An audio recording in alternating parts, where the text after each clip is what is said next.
From the banks of Dewey Lake, it's the Dewey Pod Monster.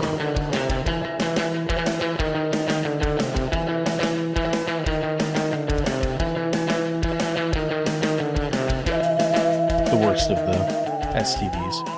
Anyway, welcome back. My name is John. This is the Dewey Pod Monster Podcast. This is your weekly and original podcast about consumption. We are proud members of the You Run Podcast Network. You can find all of our previous episodes, as well as all the other great shows on the You Run Podcast Network at yourunpodcast.com. And who the hell are you? Another drug-contaminated devil worshiper from Hollywood? I was just wondering how much it would cost to have you play my best friend in my new movie. Here's a quarter. Go buy yourself a personality. I just want to dust that broad. Anyway, this is Sean. If you haven't seen the movie that we're talking about, we're going to talk about it a lot more. But, Sean, how are you doing today? I'm great. John, how are you today? I'm doing splendid. Good. You know what happened to me today? Before we get into what did you watch and all that type of stuff? No. Share, please. Was browsing through my local thrift store, just taking a look at whatever DVDs and Blu-rays and shit they had there. I found a DVD copy of the Steven Seagal classic Kill Switch for 25 cents. No shit. I bought it, but I still kind of feel like I got ripped off. I thought you were going to say you opened it and a moth flew out. No, I opened it and there was a DVD in there, which is what I was expecting. But was it the Kill Switch DVD? It was the Kill Switch. That actually is a problem. Like I've learned the hard way buying a bunch of I'm rebuilding my physical media collection because reasons. But I've learned the hard way that if you don't check before you leave the store, there's like a 50-50 shot that what you want either isn't in there at all, or there's something else in there, or it's a burned copy, which who knows what the fuck you're getting then. Some would argue the best stuff. You know, I haven't bought one to find out. John, what have you been watching this week? Just to add on to that, really, no. To add on to that, when I was thrifting a little bit, I would go to Salvation Army and places because I was buying VHS tapes, and the ones that I really want, I don't care about the movies unless they're like really weirdo religious stuff. I want the VHSs that just have the sticker with something written on it. I keep an eye out for those for you. Those have some of the best stuff. I found a bunch of Magnum PI episodes, the one where Magnum PI died and went to heaven. I didn't even know that existed, but it did. And then I caught it on TV later. If you want me to start grabbing ones that have burned DVDs in there for you, I will gladly do that because it happens almost every time that I go. But I have been keeping an eye on VHSs that have handwritten labels. Only if the VHS, only if the DVD costs less than $1. Oh, they all do. They're 50 cents each at Salvation Army. Wow. Also, 8-tracks are about 18 cents for an 8-track. That's an oddly specific number. You know what? I don't know why they landed on that number, but my wife's family has this one Christmas album that I don't like at all, but it's a family thing that they play ad nauseum every year.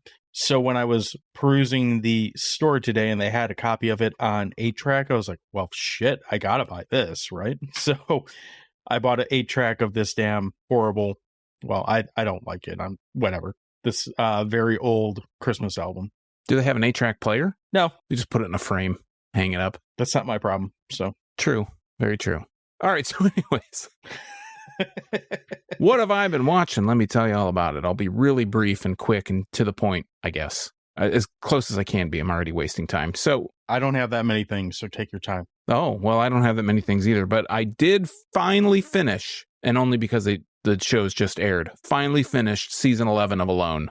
I love that the last 2 episodes came out on the same day, so that was perfect, because then I could sit and watch 2.5 to 3 hours of Alone, and see who wins this season 11. It was a good season. Does that show go on network TV, or is that only a streaming deal? It's on History Channel. Is it? Okay, I don't... You got History Channel, right?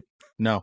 Maybe. I just turned my cable... It's football season now, so I just turned cable... Well, a streaming version of cable back on. I might have it. Did you get YouTube TV? I did Sling this year because it was about $20 less to get what I needed. Do you get national games and local? Is that it? It's not like NFL Red Zone and all that stuff, right? I do get NFL. You have to pay an extra $10 for that. But even with that, it's still about $20 less in YouTube. So this is going to sound kind of stupid. I get all the local channels here except for Fox. I've gone through 3 or 4 antennas now and I can never get Fox to come in. I think it's just whatever signal they use is, maybe it's because I live right near an airport I don't know, but I can never pick up that channel. So I got a pet. They call it like the orange and blue package. I don't know why they like cut what most people think of as basic cable. Like basically they cut it in half and put half of them in orange, half of them in blue, whatever. So it's like $55 and you get both of them, which gives me Fox, ESPN, Fox Sports, 1 through however many, all the ESPN channels and a bunch of other shit that I don't care about. And then I added the sports tier because it has the Big Ten Network, which is where my college team plays quite often because they suck. And also has a Red Zone channel, which I watch when, if the lines aren't on, I'm going to watch Red Zone because I don't need to watch Joe Burrow cup the nuts of his center that much, I guess. So it's about $65-$70 a month for everything, where with YouTube TV, it's like 78 plus another 12 for the Red Zone shit. Visit sling.com/DeweyPodMonster for your discount. Yeah, they didn't give me the discount, but yeah. We're not sponsored by sling.com, but that would be cool. So anyways, I also watched a bunch of Dark Side of the 90s season 3 because I didn't realize that they were out. And then I found, I don't know, I've been like through my YouTube searches in my algorithm on my front page or whatever, I'll get all the Vice stuff that I watch, all the WW biography documentary things that I watch, they'll just show up on YouTube from some random channel that sometimes it's pretty decent quality. Sometimes it sounds like the audio is recorded directly off of like a speaker, and sometimes it's whatever. So I saw that the newest season was out of Dark Side of the 90s.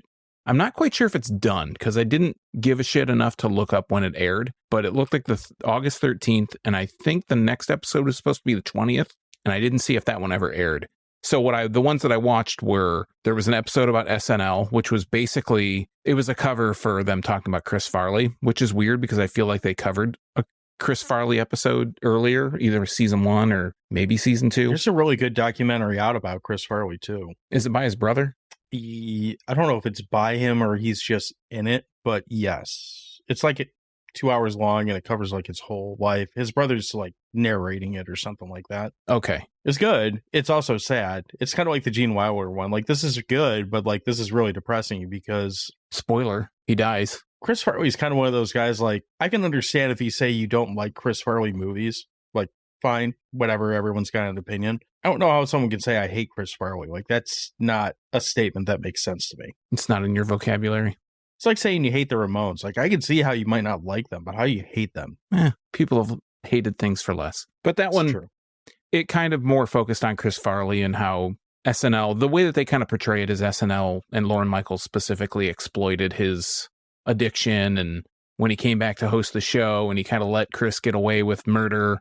It was not literal murder, but it's okay. It's the Dark Side of the 90s. I also watched the Robert Downey Jr. episode, which was pretty good. And then they had an episode about Friends, which I watched, was mostly about, they kind of started centering or focusing on Matthew Perry's drug addiction. And I think they must have finished filming it probably right around the time that Matthew Perry died, because it felt like a lot of it was kind of shoehorned in there at the last minute. And did they talk about how he's dead, or did they skip over that? Yeah, okay. They talked about that a little bit. But the thing that I like, and I noticed about Dark Side of the 90s, more so than like all the other Vice stuff that I watched, like I watched Dark Side of Comedy, Dark Side of Wrestling, Dark Side of the 2000s or whatever. And the thing that I like about, I think, the 90s and probably 2000s episodes more is they don't do as much of that like blurry stand-in person that kind of looks like the person they're talking about, but they never show their face really.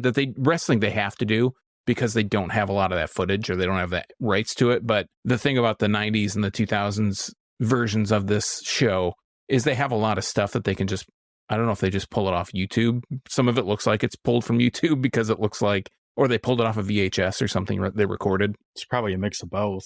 I like that they can kind of use more footage, whereas the wrestling one, a lot of the show is people talking, retelling you the story, as opposed to Mark McGrath or Dave Foley or whoever narrating it to you. It's more of like people just talking about the thing on the wrestling one, and they just have to fill in a lot of gaps with darkened wrestling rings with silhouettes of people that kind of look like Andre the Giant, kind of look like Macho Man, stuff like that. So that's the one thing I've noticed about these episodes, and maybe they're kind of starting to go down the path of maybe doing the wrestling ones a little bit different, but they're still kind of They don't give you the whole story, but I mean, who does? Who gives you the whole story? So I haven't really dove into these dark side of the 90s or whatnot. Is it like the wrestling one where it just takes one figure and that's what the episode is, or does it kind of jump around in episodes? No, it's primarily focused on one thing. Like the Robert Downey Jr. one was about, hey, this is Robert Downey Jr. He was born the son of a director, and his dad kind of gave him access to drugs at a very early age. He starred in this movie that Robert Downey Sr. directed called Strays. That was the first movie he was in. He plays the movie Strays, if you're not familiar, is this movie where like all the actors play, they're all in like a dog pound, and all the actors play different kinds of dogs. And Robert Downey Jr.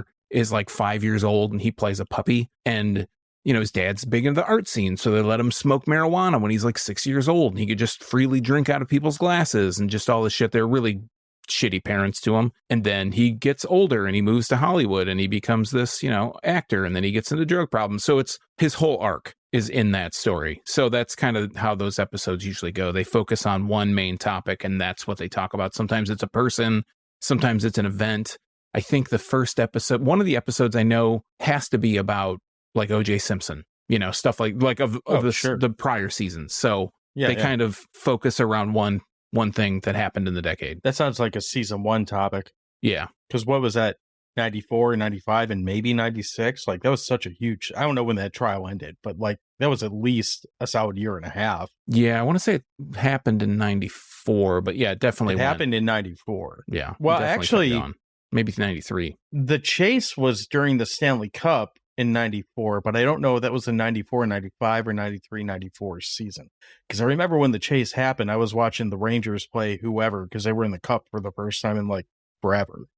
So I think that was the 93, 94 season, because I'm like 99% sure the chase was in 94. But that trial went on for so long, I got to think that stretched into at least 95, if not 96, because I don't remember how long it took for them to go from arrest. They arrested him, right? They didn't. Yes. Like they kept him up and through the trial, right? They didn't let him out on bail or whatever, did they? I'd have to watch the episode again. I don't think they did. I don't remember specifically. But regardless, I can't imagine they went from arrest in early summer of 94 to, I guess, acquittal by like December. Like, that's not how quick anything moves. I am looking at their list of episodes, and they did not do an O.J. Simpson episode yet. Maybe their ratings are too good. They're just saving that for when they need a boost. Yeah, maybe it's just that's been covered to death and they'll just cover it at a later time. But season 3 so far, the ones I haven't watched: Tyson, the Rise and Fall of Kid Dynamite, an NYPD Blue episode, a Spice Girls episode, an episode about infomercials, Andre Agassi and 1990s tennis prodigies, and then Scores Strip Club, Girls and Gambinos. That's the newest episode that aired. Well, I'm sorry, that will air next on the 10th, September 10th. So it's not over yet, but yeah. Gonna have to dive into this. Long story short, that's what I've been watching. I'm gonna have to get into the show now. Nothing else? No, that's it. I really haven't done much else. Fantasy football draft, that was about it. Got bit by a spider. Didn't turn into Spider-Man. I'm very disappointed. I'm disappointed for you. Well, I did a lot of rewatching shit because I was off this week and I just didn't feel like thinking. Like, I was off for like 4 days. But I did take time to watch. I mentioned this last week that it was coming out. I watched the Sign Stealer documentary. And for those who can't see it, I'm using finger quotes because, you know, documentary about Connor Stallions and the U of M cheating scandal that happened in the 2023 season. And yeah, it's a fucking puff piece. Like, they have Connor Stallions in this documentary, which is kind of impressive because he seems to be very like elusive unless he's doing something fucking stupid. And maybe this falls under fucking stupid. And we don't know that yet, but I can't speak from an outsider perspective because we're local to where U of M is, even though I think it's safe to say we both kind of despise that football program and that, you know, cult. But they skip over so much shit in this like hour and a half documentary that we already know about that hasn't been like ad nauseum like beat down to us yet. And they just focus on him watching tape and using that to win games. And then the last like half of it is like, well, I was still going to games even though I was kicked off the fucking team in disgrace because I'm a dick. It's fine, but it's not very good. And it does, at least for me, it didn't tell me a damn thing that I didn't know. And I almost feel like it would have been better if you had if they had waited until after the NCAA investigation is done and they're sentenced and all that. And they almost, I don't care that they had Connor Stallions in the documentary, but they should have had the documentary from I can't think of one at the moment, but like, you ever see those documentaries where they have the person who's disproving the person they're talking about in the documentary, and the person in the documentary is like, I didn't do that, or whatever. Like, I feel like that would have been a better dichotomy than what it is in this, because this is really just a hour and a half ish of I'm Connor Stallions and this is how I think everything went down, which means you're seeing it through maize and blue glasses. You're not seeing it through the glasses of the other like 249 schools in the NCAA that might be pissed off about this. Does that make any sense? Yeah, makes sense. Did you have any interest in watching that, or is that like so aggravating that you're just like, fuck it? No, I do want to watch it. It's just not something that I've carved out the time to do. I think you kind of talked about it last week with one of the Untold episodes. Let's talk about the Big Nair one last week. And then this came out in the interim between when we recorded last week and today. And this one is the Connor Stallions thing is an Untold, right? Yes. Yeah. So it's going to be, they don't want to tell you the whole story. They want to try and cast doubt on the whole thing. I just find that tiresome and aggravating, that whole shtick that Netflix is doing with these documentaries. I know it's not Netflix that's making these things, but I don't know.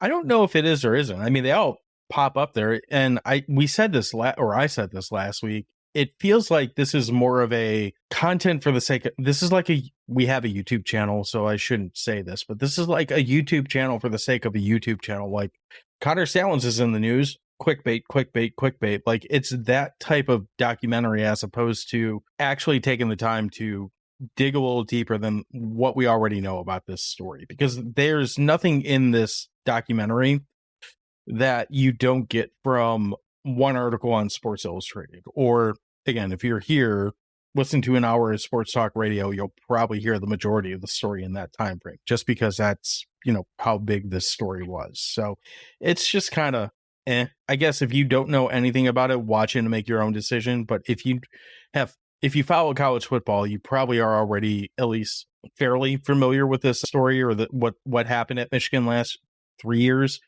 There's nothing in this documentary that's going to change your mind one way or the other. You're either still going to come out of it like, fuck U of M and everyone that looks like U of M, or you're going to think, we didn't do anything. We're leaders and best, and fuck off. Either way, U of M sucks. Adam Sandler has a new stand-up special that's on Netflix. I saw a short clip of it. It's, do you remember when, maybe this was around the time that he really broke as like a movie star, but I know this is when he was on SNL too. He was doing those comedy albums he did like 3 or 4 of them for a while there that moderately successful, I would say, but like kind of got his name out there. It feels like that, but with video accompanying it. And I think some of those had video too, but that's all it really is. It's a mix of him kind of telling jokes and kind of singing like shitty Adam Sandler songs. But at the same time, Adam Sandler's kind of become a guy that, although I don't like the vast majority of the content that he creates, I can't hate him. Like, he's kind of a lovable goober at the same time. And I don't really have any like reason to like shit on him.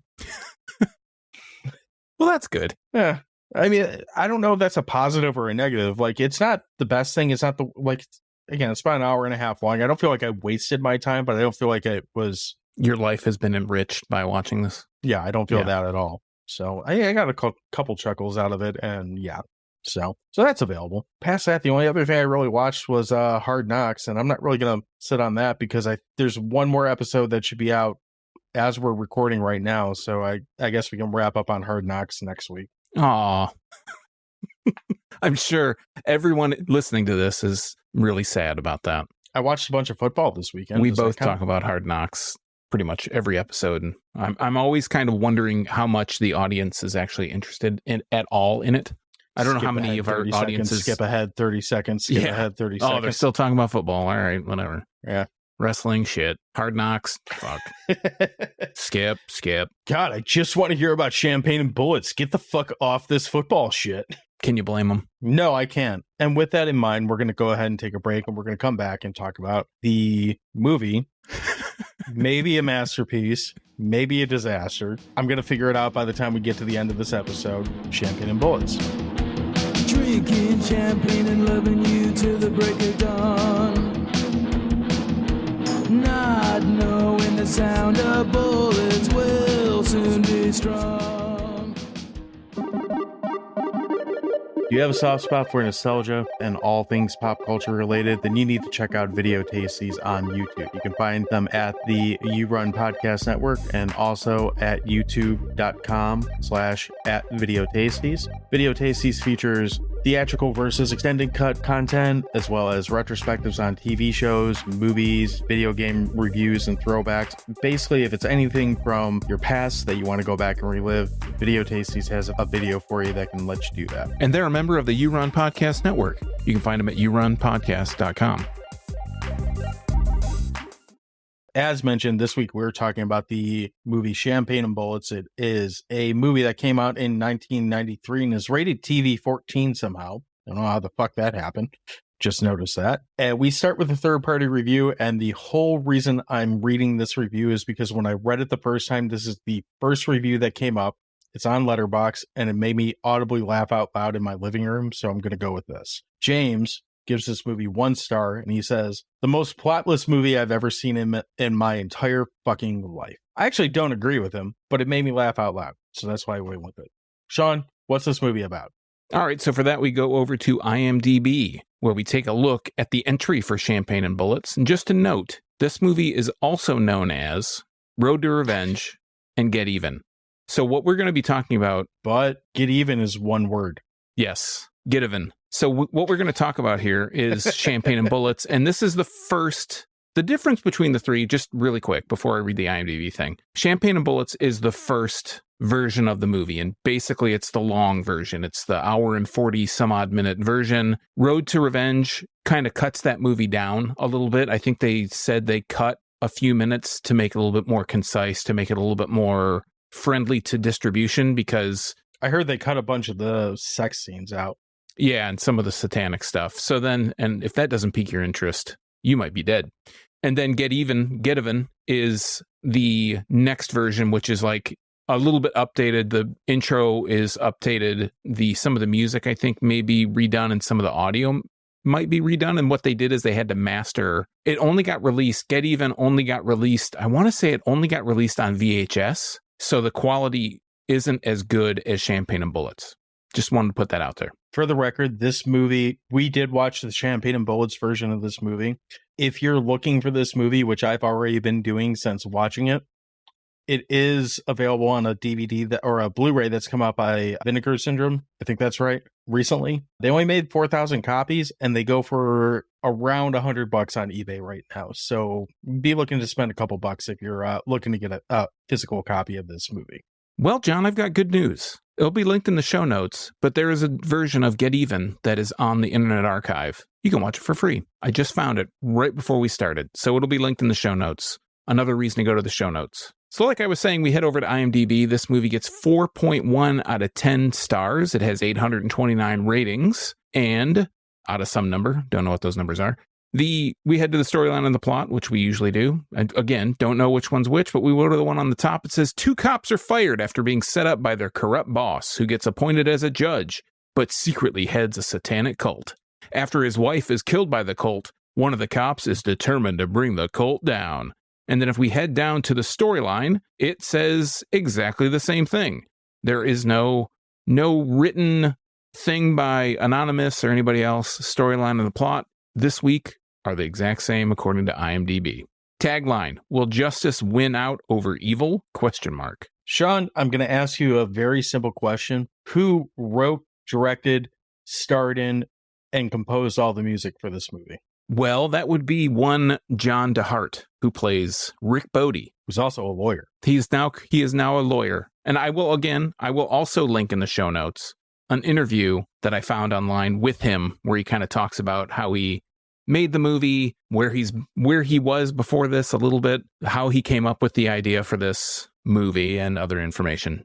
I like how you had to pause to call it a movie. I think we should see if we can find the law offices of John DeHart online and link that. You can, and it will be. Oh, good. All right. Do we want to get in the cast? Let's get into the cast, and then we'll start talking about what this movie is about. Okay. Well, we already talked about John DeHart. He plays Rick Bodie. The other three actors, that two of them, you may recognize their names. We have the incomparable Wings Hauser, who I always get confused with Rutger Hauer for some reason. But Wings Hauser, Jesus Christ. Wings Hauser has over 110 acting credits on his resume, and honestly, he seems like he'll act in anything for money. But some of the crappier movies you may recognize him from are Rubber. He was the bad guy in Beastmaster 2. And on TV, he's been in countless TV shows as a guest star from about the 80s until, I want to say up until maybe just a few years ago. And then the other main person is William Smith. He's the gravelly-voiced, mustachioed star of many a film, including Red Dawn. He's been in Any Which Way You Can. He has been in a ton of stuff. The last person that I'll talk about is Pamela Jean Bryant. She plays the main love interest, Cindy. Is that her name? Cindy? Cindy. And she was a former Playboy Playmate. If you look at IMDb, she's Cindy as Pamela Bryant, whatever that means. Well, because she's credited as Pamela Bryant, but her name is Pamela Jean Bryant. Wow. And all the rest of these people probably haven't done anything. There's a lot of guys that kind of look like generic, like 80s schlock movie background guys. So I wouldn't be surprised if they just went to whoever, I don't know, no one put money behind this, but went to a generic set and said, hey, I'll give you guys $50 to come drink beer on my set. That leads me to talk about Wings Hauser in this. He seems very much like, hey man, I'll pay you some money and you come and be in my movie, act like my friend and drink my beer. That's kind of what he does in this movie. And he ad-libs a lot. At certain points. Do you want me to give cliff notes on what I think this movie's about before we go into what this movie's about? Yeah, how about you do that? And I have a little cliff note theater that I wrote myself. So I've watched this movie once, and I'm kind of disappointed in myself that I didn't watch this at least 10 times in the last 2 days, because it's that kind of movie. This movie is about Rick Bodie, who's the main character, John DeHart, with his mustache and questionable taste in clothing and music and pretty much fucking everything. And life. It starts with him as a cop with Normad, and Huck's one of the cops too, right? Basically, our three main characters are cops that began in this movie. They're on this very like stereotypical like drug bus at a trailer or some shit. It goes poorly. John DeHart kicks William Smith in the balls. They're no longer cops. They resign and or get fired, depending on which scene you watch. He kind of sort of wins back Cindy, who apparently was his previous love interest, but also becomes his future love interest through song, I guess. There's a lot of like exaggerated sex scenes that I'm all for a good, like, you know, Cinemax fuck scene, but well, we'll get into that in more detail. So he goes on to do a lot of boning, and eventually some shit happens and he decides it's time for revenge, kind of, sort of. And the movie wraps up in a very bizarre way. Fair? That's pretty similar to what I have written down, yeah. Okay. Oh, and there's this. Oh, I forgot. There's also a satanic cult in there. Big part. You missed a big part of it. Is it? I mean, well, I mean, kind of. It's yeah. So let me. I have the first probably setup of the movie written down. What I had to say is at the start of the movie, DeHart, Hauser, and Smith. Hauser is Huck. Smith is Normand, which is just a bonkers name. They're all cops are making a drug bust. It looks like the people they're busting are like in a burnt out school bus or something. And Smith turns on them, and Normand turns on them, and he sets them up and says they stole the drugs. So a year later, DeHart and Hauser are subject to an investigation from Internal Affairs, and they're kicked off the force. They resign, something. After hooking up with his former flame, John DeHart, a.k.a. Bodie, hooks up with his former flame, Cindy, and Bodie's a limo driver. And she tells him this story of a child sacrifice by a satanic cult where William Smith, a.k.a. Normand, is the leader of the cult. And they're out to get the cult. All the cult members, the criminals, are all out to get back at Cindy because she left the cult, and Bodie because he's with her. And they get married and hilarity ensues. You have more detail than I did, so more motive. Yeah, I mean, you had the cliff note and I had the subtext or something. I don't know what that's exactly considered. But this is another movie where they seemingly can only afford one microphone. And there's scenes where they're talking. There's like dialogue going between characters and someone else is talking to them, but they're kind of off camera. And they just record like whatever the microphone can pick up from this person, like shouting at them. I don't know what you're talking about. It's like they're totally in frame, and I don't have any idea why they would not have more than one microphone. It's totally reasonable for them to talk like this all the time because that's how many microphones they have for a filming project. Maybe it's just a budgetary concern. I'm sure that will sound like absolute horse shit. It'll sound just like the movie. Yeah. I'm fairly certain. This movie, much like Night of the Kickfighters, has so much shit that happens in it. And I stress the word so much shit. Underline. I almost don't know where to start. I mean, the opening scene is pretty entertaining for what it is. It's like the only scene that seems like it had any modicum of editing in it because it's the only scene that's like, this is a reasonable amount of time for this type of scene to happen in. Was it like 5 minutes maybe to open the movie? Yeah, it's really brief, really quick. So I guess this is where I'm going to start. Holy shit, did John DeHart need a fucking editor on this movie? Well, he did. Everything. He did. It's called iMovie. He edited it.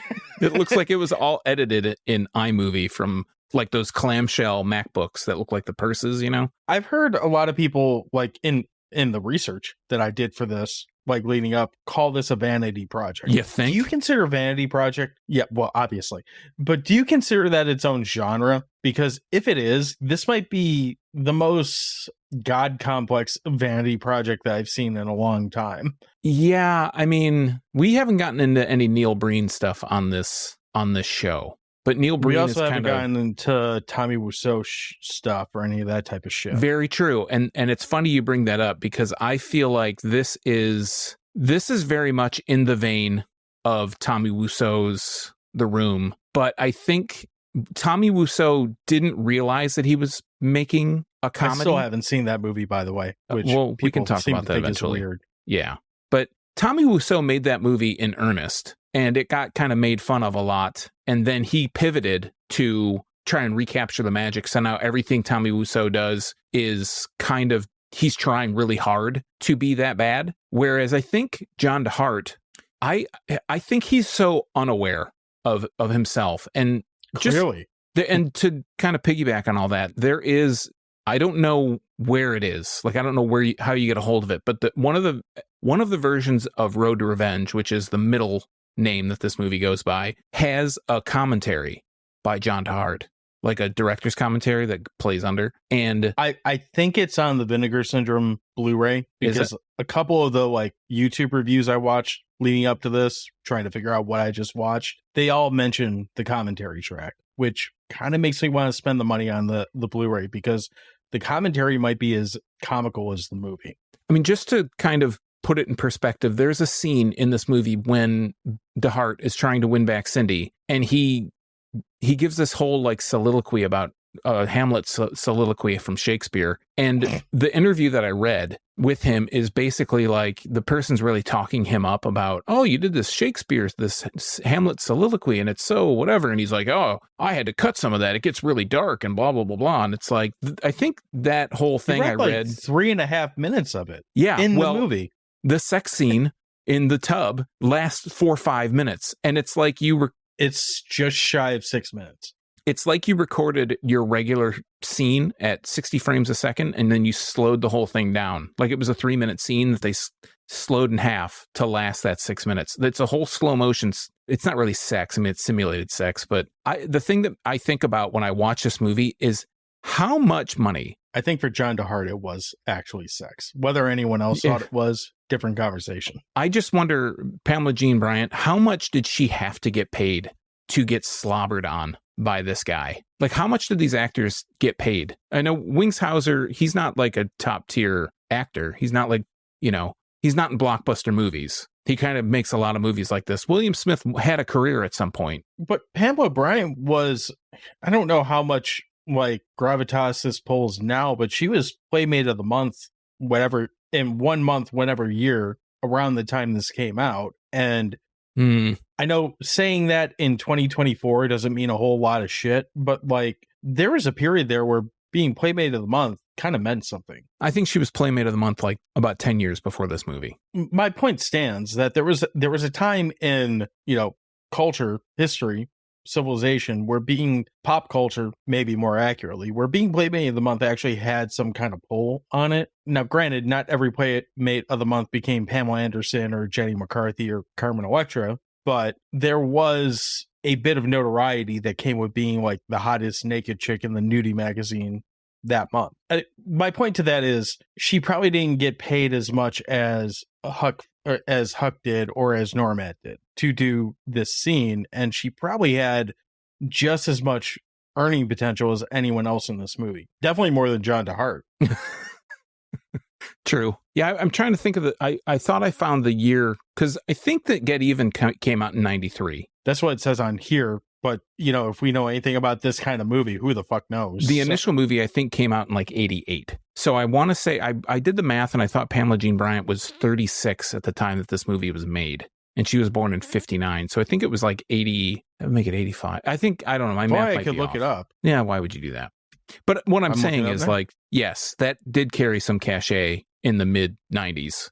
But she was a Playmate like a decade before. 1978. Oh, that's when she was a Playmate. She was born in 59. She was born in 59, was Playmate in April 1978. So there you go. So a good 15 years before this movie came out. So maybe she needed the money more than I'm giving her credit for. Yeah, I think that's probably pretty fair. But anyways. Still looks good. She looked pretty good. She didn't look bad. She looks way better than John DeHart. Yeah, very true. This guy, I don't know how old he is, though. I can't peg it. There's a lot of this movie where you look at him and go, how the fuck does anyone touch this guy's dingus? Let alone him. Yeah. You know what he kind of looks like? Did you ever watch that show, The Critic? Yes. Cartoon show that was... It stinks. Yes. He kind of looks like a schlubbier version of his boss, Duke, but with like a bad comb over. Yeah, like the Ted Turner analog. It's because of that mustache that he has. This movie, just to kind of get into some of the technical aspects of this movie, I call this kind of movie a one-take movie. This is like... Oh, yes. Lines are flubbed. You mean like when he tries to drive away and can't figure out how to get the fucking Jeep in gear, so he starts rolling down the back of a hill because he can't get the Jeep in first gear, and then eventually stutters into a shitty U-turn? Yeah, that's part of it. That's one thing. Lines are flubbed all over the place. They're the bad takes, the one take, everything's one take. There's more ad-libbing than probably actual script. And there are edits in this movie that are just made in the middle of someone talking. Like they could be, and then they're, hey, so what did you think? Like that's how the movie is cut. It's just, hey, we're talking tough shit. We're going to move on to the next thing, which is really weird because the movie in subsequent editions gets edited down even more. So, and the music in this movie sounds like if you got a keyboard from Best Buy in the mid 90s, they just have all the demo songs and you just hit play. At times. Yeah. But since you brought up the music, how can we not talk about some of the vocal stylings of John DeHart? That's all those years in the church choir.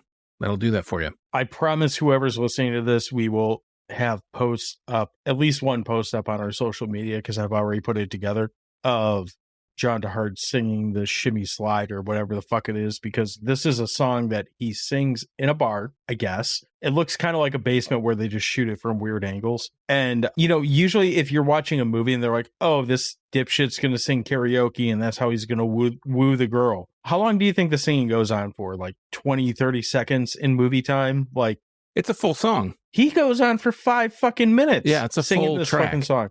He goes on for a minute and a half. He goes, let's do it again. And they do the whole fucking song again, only to get off stage and have some random woman get up there to start stripping while he's not singing and have some other random woman call the cops on her, because apparently that's the point where we need to call the cops. It's indecent exposure. Hey, you did that in your apartment yesterday. Well, that was my apartment. This is public. Oh, I thought you were talking about me. I'm like, I don't have an apartment, but I did do that in my house. So, well, the whole thing, I've noticed a theme in these kind of crummily made action movies. You know, we had last week's Night of the Kickfighters. They're just these bars that are turned into makeshift strip clubs that are, at least this lady gets kind of, you know, you can see her boobs. She actually takes her shirt off. Isn't that what happens at the bars that you go to, which are often the bars that I go to? Fortunately or unfortunately, I don't know which side of the fence you land on. I've never seen that in any of the bars that I go to. I gotta say, if we were staying at Batch, like we got done showing our next movie at Franks and Stein's, and all of a sudden John DeHart's up there singing the Shimmy Slide, I would piss myself laughing. Oh, I'd get up and start dancing. Starts stripping. Perfect. Yeah. Well, there you go. But it doesn't stop there with the music. As we Oh my mentioned God. earlier, John DeHart does the majority of the songs in this movie. And I kind of think it's funny that, as long as we're talking about scenes that go on way too fucking long, every time that John DeHart gets laid in this movie, which is way more often than I think John DeHart gets laid in real life, he's singing a monologue, love ditty over his bad fucking. Let's just break them down scene by scene. First, love scene after the bar, he goes and shoves an ice cube up a playmate's twat. Awkward. No, he just rubs it on her nipples. It looked like he went between her legs with it. I think he went. And she's like orgasmic. Maybe you watched something different than me, but I thought he went between her legs with it because I thought he started at her crotch and then moved up to her chest. I don't know what you were watching, but I don't remember that. Watch multiple things at the same time. Then we move on to the scene in the bathtub, which, you know what? If you had told me when I was a teenager that this movie has a Playboy Playmate model in a bathtub having sex for 6 minutes straight, I would have been like, take my change, because I didn't have money. I had change. I would have been very excited to watch this movie. And this is dramatically more boring than anything that I've ever seen on HBO, Cinemax, or even USA Up All Night. This is, yes, you see boobs in it, but it is the worst bathtub fucking I've ever seen. And I've seen a lot. And then we get to the third sex scene, which is after John DeHart somehow manages to shotgun wedding this chick. And what's great about it is not the bad striptease to the shimmy shake that we've already heard several times in this movie. She starts to mount him and get on bed to bad dry hump him again. Quite possibly the highlight of this whole fucking movie is a stagehand comes in and removes his glass of wine and takes it off screen. You see a fifth hand that is not connected to either of the people that are fucking in the scene. Remove the glass of wine and put it on the bedside. Might be the highlight of this whole fucking movie. That last sex scene where Cindy, Pamela Jean Bryant, she's, they're involved in the act or whatever, and she looks straight at the camera and it just kind of freeze frames for about half a second and then it fades. I feel like she was looking in my soul, and it felt like the most uncomfortable thing I have experienced in a movie, from a movie, in a long time. For me, it was so uncomfortable, that scene. It's like breaking the fourth wall and looking at the audience can you believe this guy is doing this? It's just oh my goodness. It was disturbing. I was disturbed. We've gone all this time where we haven't talked about the Satanic cult. Do we even need to? We're going to link the movie in the show notes. I want to leave all the surprise of the Satanic cult to the audience if they're interested in watching this movie, because I think it's worth a watch. I will say the fun thing about the Satanic cult is that there is absolutely 100% a Satanic cult in this movie. The amount of time and attention to detail that the story gives the Satanic cult, it just totally fails in comparison to the amount of time that this movie spends on watching John DeHart get fucked by a Playboy Playmate model. So, and if you needed any more enticement or any more encouragement to watch this movie, in the Satanic cult scenes, a baby gets sacrificed in this movie. It's not graphic or anything, so I don't think this movie doesn't have that big of a budget. It doesn't even. It just disappears, and the guy's stabbing cotton balls, basically, like a big bed of cotton. So we're going to talk about it now because you've said it. It's kind of a funny scene. It's a very standard, oh, this is a movie Satanic cult. And I think John DeHart might be one of the cult members. If you look real closely, there's 2 lines of cult guys in their bathrobes with upside down crosses on them. And one of the guys has that weird shitty cum catcher butt broom mustaches on him. And that's it. Butt broom. So I'm 70% sure that it's John DeHart as one of the cult members, but they don't get close enough on him, and it's not a good enough film stock that I can really, even the copy that we watched, which is a pretty good cut of the movie, quality wise. It's the longest cut and the best cut. Yeah, well, it is. But even with that, you can 100% tell if it's actually him or not. But anyway, short version, they pull this baby up. The baby's I'm a baby. I'm a baby. Normad's whatever he says. He starts stabbing at this baby. And if you watch it, the knife, which is shiny because it's made of metal, you see, it's very clearly on the outside of the baby. It's like if the baby, which is clearly not a baby at this point, it's like a baby doll. He's like a solid like foot away from it, where he's stabbing on the table, pretending to stab said baby for sacrifice. In front of the cotton that the baby's laid on, or the bedding or whatever. He's like twisting it in front of it. Also in front of maybe John DeHurt, who maybe doesn't or does know about said Satanic. I don't know. So we haven't even talked about how this movie gets to a revenge plot. We've talked a lot about the sex. We've talked about Satan. We've talked about the singing. At some point, John DeHart says, I'm going to wed this bitch, because that's what you do, right? You get married after you bone the Playboy model a few times. Got to make an honest woman out of her. Yeah. So he goes and sees her dad, who's like 10 years younger than John DeHart in this movie. And is like, I'm here to get her clothes. And he says what I said to you at the beginning of this episode. And he's like, oddly standing on this porch with his hands over his head. I don't know if you noticed this. Like, he's wearing we haven't said this enough about this movie. John DeHart's like wardrobe choices in this movie are just stellar. Finish the dad, because I do want to talk about the fashion. He's standing on their porch with his hands.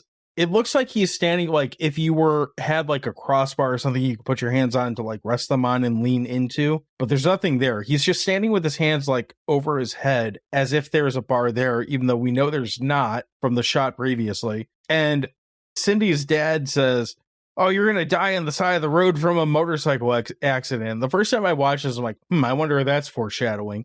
And that kind of leads us to, they get married, they bone again in very John DeHart fashion. I'm kind of bouncing around because we already talked about that sex scene because there was an extra hand involved. And then we get to this, like, all of a sudden John DeHart's on a motorcycle with her and they're going up a hill and they're being chased, right? Yep. So they're being chased for some reason. They go up a hill and you don't really see what happens other than her throwing her helmet off because reasons. And apparently they eat shit on this hill somewhere and she dies. Just no, you don't see the crash. You don't see why he eats shit. You don't see what causes him to like biff. Well, he's going like 80 miles an hour on a dirt road, a loose dirt road. I don't think he's going that fast. Well, they sped up the film. Play the yakety sax. So he goes up this hill. She's fucking dead. Whatever. I like the way you put it. She dies. Not that far off. So she goes up the hill. They're dead. She's dead. They have the like most awkward fucking funeral in the history of funerals, where her dad's like, I just told you this would happen 10 minutes ago before you boned her again. And then we get this weird workout montage where it's like, it's time for revenge now. I have to wear the fucking low cut V-neck like tank top and like, let's take the butt broom out to fucking murder or some shit. And that's basically how this gets to Road to Revenge. Like, we get through like an hour of this hour and 20-minute movie or whatever. It's an hour and 40 minutes, and the revenge part of it is literally the very end, and it's maybe like 10 minutes. Maybe. Yeah. Am I missing anything on the Cliff Notes version of how we got to the revenge part? No. I mean, more or less.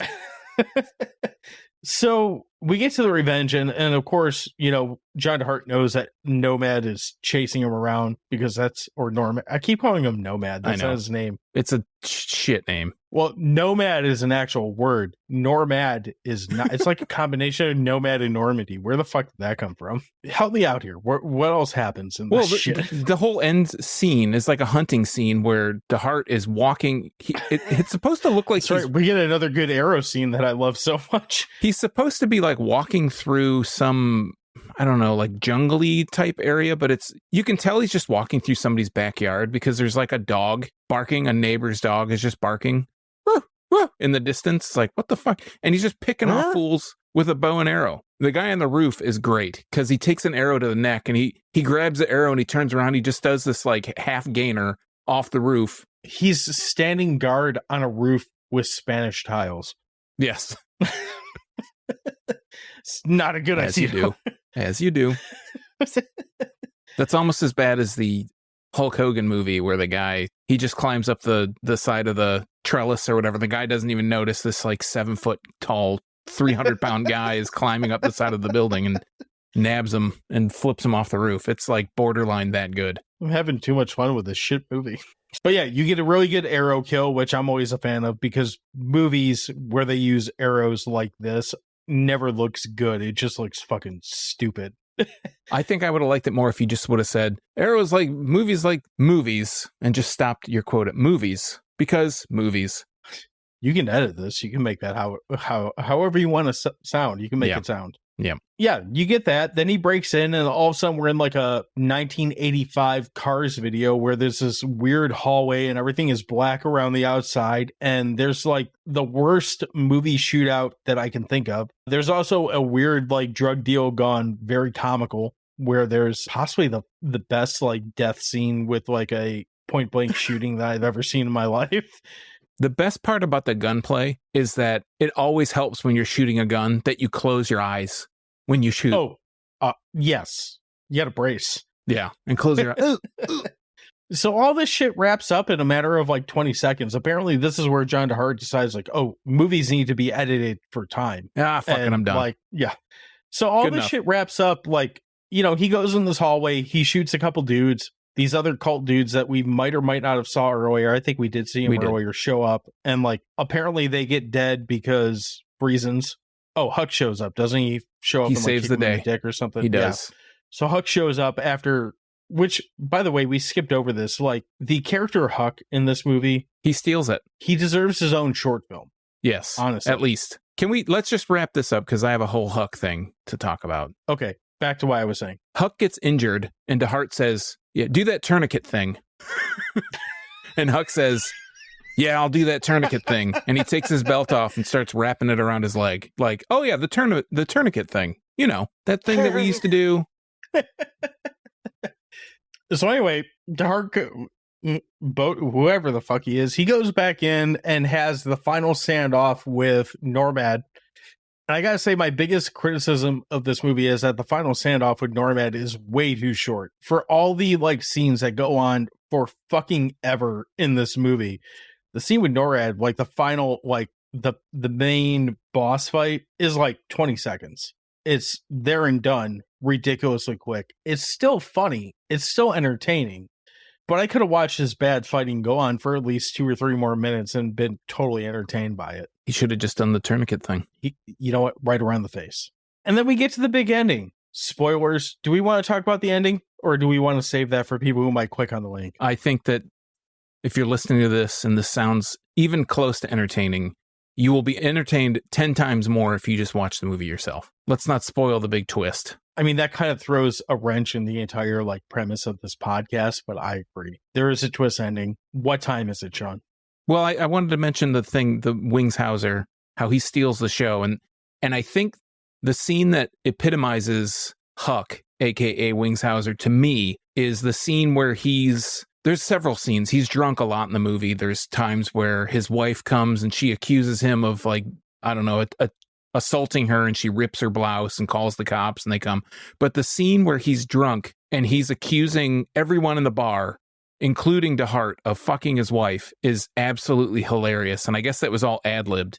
And watching DeHart's face as Hauser delivers these ad-libbed lines is priceless, because he's kind of sitting there not looking at him, but trying not to laugh and not like knowing what he's talking about at all. And then the very next scene is where he's in his house and he has this stack of papers and it's all the bills that he's got. And Wingshauser just holds the bill up and he puts the gun up to it and shoots a hole in the paper, and he just goes to the next one. Oh, fuck that bill, credit card, fuck that, shoots it. And he is having such a hard time squeezing the trigger of this gun. And it blows a hole in the paper. So I don't know if it's one of 3. I don't know if he actually, like, if it's a real gun, because it blows a hole in the paper, but he's just struggling with this thing. Like, he can't get it, and you can see it on his face. He's just clenching his teeth trying to shoot the thing. He steals it for me. But it is time for something, John. You know what that is? What time is it? Then you're in for a big treat, bro, because it's hot dog time. So not since, we mentioned this earlier, not since Tommy Wiseau's The Room have I seen such a self-indulgent pile of shit film. And at least Tommy Wiseau didn't poorly sing multiple songs in the soundtrack, but The nearly 5-minute slow motion tub scene is a prime example. DeHart, he doesn't seem to be in on the joke. This seems totally earnest, and he wants to portray himself as being this, like, just this badass, and it's hilarious. Wings Hauser, again, steals the entire movie for me. Anytime he's on screen, stammering, stumbling, see, just like I did, stumbling over his lines, it's perfection. He's drunk here. Either he is drunk or he acts drunk. He ad-libs everything the entire time. John DeHart couldn't make a movie or act if his life depended on it, but this movie is insanely stupid and stupidly fun.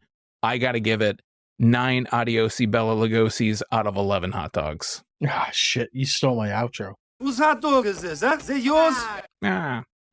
I watched this movie like 2 or 3 days ago for the first time. This will not be the last time that I watched it. I've been going back and forth for those 3 days over how I feel about this, because this movie is just insanity.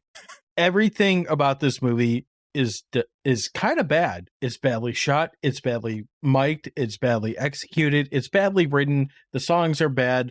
The story is bad. The premise is bad. The believability is bad. The acting is bad, except I could go on. The directing, pretty good. That said, not only does Hauser, but William Smith also steals every scene that he's in this. This movie is insanely fun. This movie is stupid in all the ways that you want a stupid movie to be. It is exceptionally likable, even though you're watching and thinking, this is so fucking dumb. Why am I laughing so much at this? Like, there's no point when you're watching this movie and thinking, yes, this is what film is. But at the same time, there's no point when I watched this movie and thought, I'm pissed that I put this on. It's this weird balance of, forget the vanity project shit. Like, it is that. It is absolutely that. But it's this weird balance of, like, incredibly dumb and incredibly, like, entertaining. And this is probably marketed as an action movie, but if you market this as a comedy movie, it fucking works.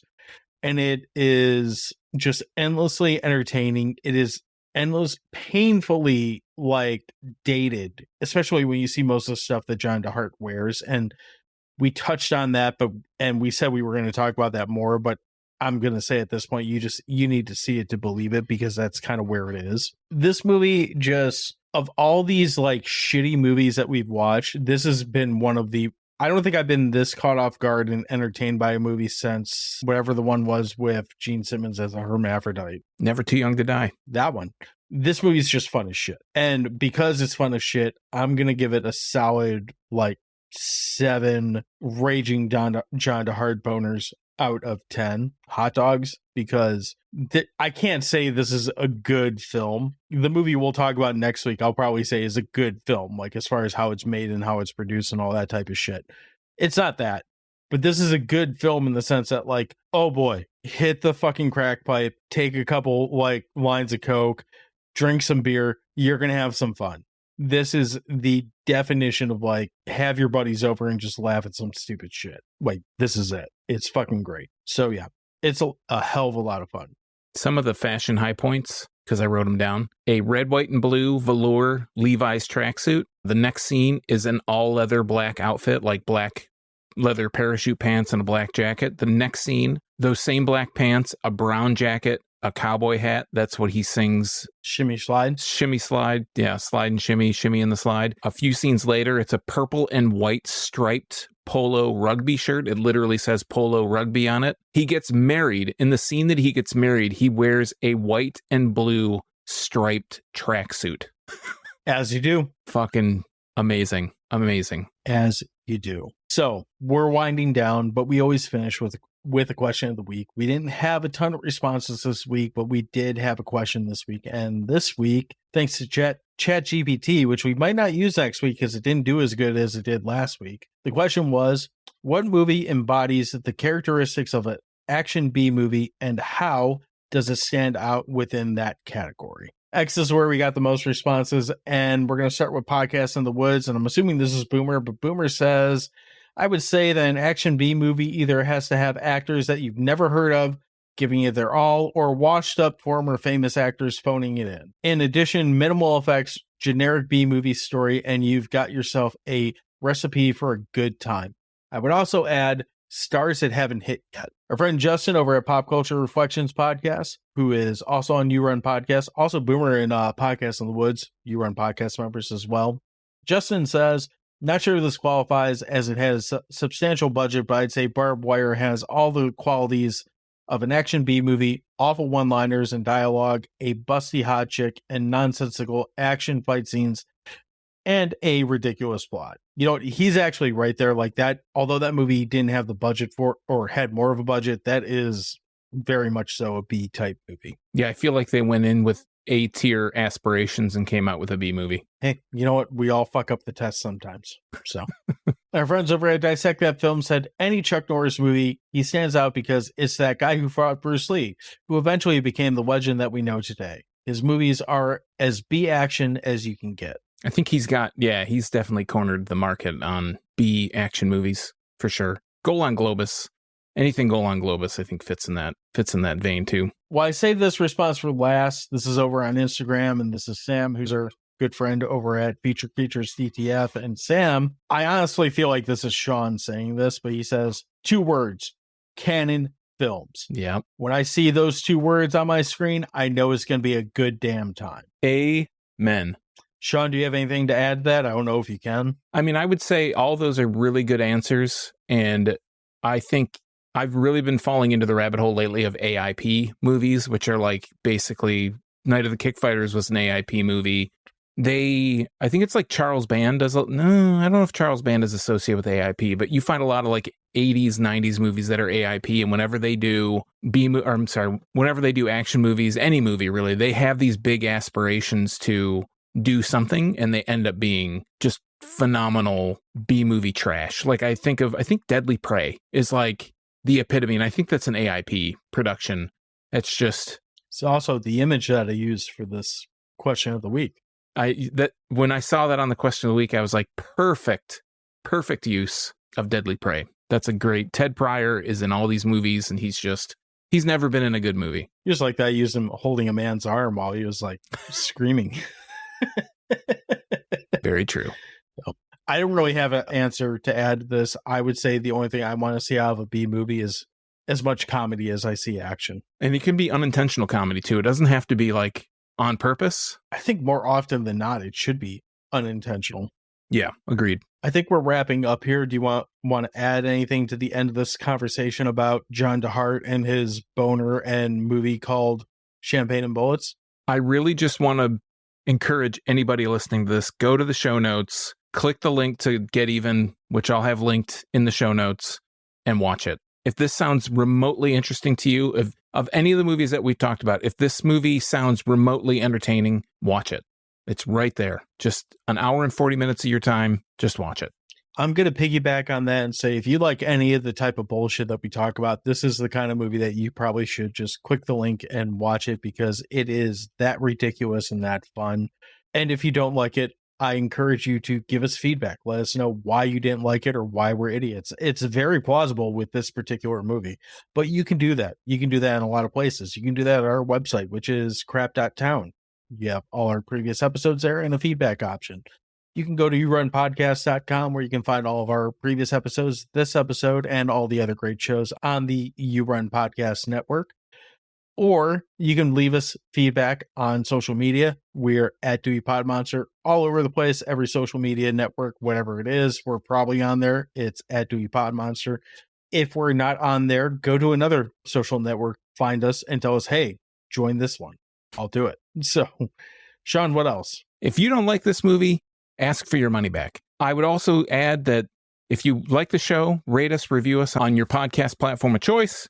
If you want to answer the question of the week, find us on social media, answer that question of the week. 9 times out of 10, your answer will be read on this show. And thanks again to everybody that's answering the poll questions. I appreciate the feedback. John appreciates the feedback. We appreciate the feedback. We leave everything in the show notes. As we've mentioned, everything we talk about is in the show notes. Some of them are affiliate links. If you click any of those affiliate links, mostly the Amazon links, and you buy anything from Amazon in your visit, we get a couple bucks. That's a great way to support the show. And if you want to find any of my craft beer adventures, you can find them at youtube.drafttherapy.com, or you can find me on all the social media networks that matter at Draft Therapy. I like how you have that caveat of the ones that matter. That's right. Only the good ones. That's it for this week. Until next week, adiosi, Belagosi. Well, it's leaking and it's sliding all across the floor. Grooving to the tune, stomping for some more. That's when my eyes catch you and my heart begins to sing. Oh, pretty baby, man, can you swing? My feet start to moving as they push me from my chair. My fingers started snapping, wanna run through your hair. I got to get to you, but I can't push aside, 'cause everybody's doing the shimmy and the slide. Oh, you're on fire when I grab you by the hand. The waist is moving with the rhythm of the band. Long story short, that's long story short, let me say that one more time. Long story short, that's what Jesus Christ. I wish you could play the intro song to this movie right now, because the intro song is just fucking amazing. We'll get All the music. Let's get it. We'll get it. Let's save it. Maybe I will. Maybe I'll pull the music in. You should just like loop it through random spots in this, like just play it low behind whatever we're babbling about, because it's that fucking good. Still waiting on that Steven Seagal colonoscopy episode. Yeah, it's a big colon.